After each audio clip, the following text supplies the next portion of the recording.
Hello everybody. Today for our mandatory prep we're going to determine the launch velocity of an object. Excuse me. So I want you to use Capstone data acquisition software to do this, and you can see I've already done one here, and I'll take you through the steps on how to do it now, so bear with me. I've got my one on page 1, but I've got a fresh one on page 2. This is basically what you start off with. Now once you've recorded your data on the camera, then you have to find that movie itself. So you're going to drag one of the movie files into the middle here and then choose open movie file. Find the movie that you have recorded your data on. This one happens to be mine, and click open. And then we are ready to start taking that data. Now in order to do that, we have to go into this little button here, which is enter video analysis mode. And we click on that and we're going to create a new run because I've already got one here. So we're going to create a new run. Yours will just come up with this straight away.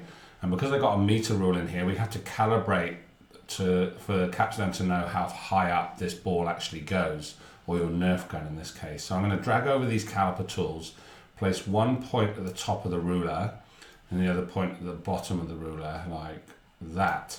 And that tells Capstone that between that distance and that distance is 1 meter, which is why we have the meter ruler in there. Once you're ready to go, we then go into magnify video in region around cursor, and that'll give us a dot in which to place our cursor points.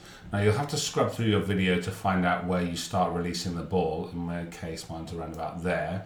And then you can go ahead frame by frame until that ball gets released. So I need to go back at least one, probably one more, about there.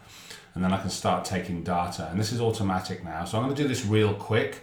It's going to be worse than my other page, but for the sake of speed, we'll get it done quick.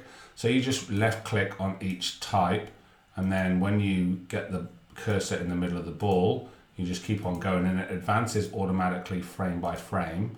And what you want to do is keep doing this until the ball reaches the ground, and then you'll be able to work out exactly what the launch velocity and the acceleration due to gravity is, which we've already done, but that was when we just dropped the ball straight down. Now you should know that gravity is a constant, right?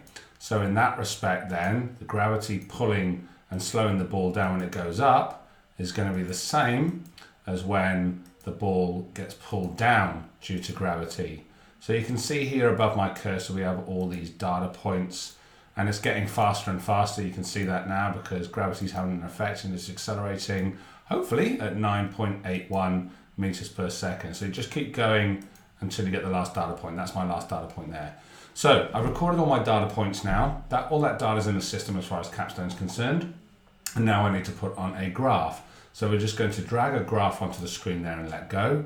And at the moment we've only got one graph. Now the textbook asks you to make ST, VT and AT graphs of all your data. So in order to do that, we need to go up to this button here, and we need to add a new plot area on the graph. So click on that twice and it'll give you 3 graphs basically. The first one we select from here is going to be, now I've got 2 objects because I've got 2 pages. I know my one's object 2, right? You'll only have 1 here. So object 2, we want displacement in the Y direction. That's the vertical direction. So I want to choose this one, and that'll bring up there. Don't worry that it's not there at the moment. Go on to the next one, and we want to choose velocity for this one because we want AT, VT and ST graphs on there. So VY, V stands for velocity, object 2, and then you can see some data coming up there. And then the last one now, object 2, and we want AY, which is the acceleration. Again, you can see one there.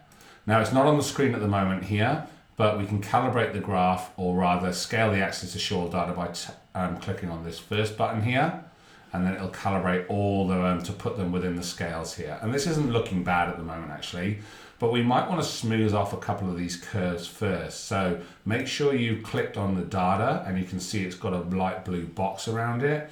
And then we need to go up to this button here, which is apply smoothing to active data. So click on the downward arrow, and then you can drag it out, and you can see that it smooths out that curve to make it look a little bit more parabolic. All right, do the same with the second one. Go up to this button here and keep smoothing it out till it kind of resembles a linear line, because you would expect it to be a linear line going through V equals 0, because it stops at that's the maximum height to which it reaches. And then the last one, let's just do that as well. and it should be a straight line, give or take. Now, obviously not there because that's when I'm pushing it with my hand and that's when it's hitting the ground, but the rest of it is pretty straightforward. I'm going to leave you to work out how to put the equations and everything like that on there as a challenge for you, but that's essentially what you want. Now, in order to work out what the starting velocity is, you'll need to use one of the Suvat equations, v is equal to u plus at, because that will give you your starting velocity. Remember, v equals u plus at is a linear formula in the form of y equals mx plus c. So you should be able to work out from that what the intercept is and what the gradient is. Hope that was helpful.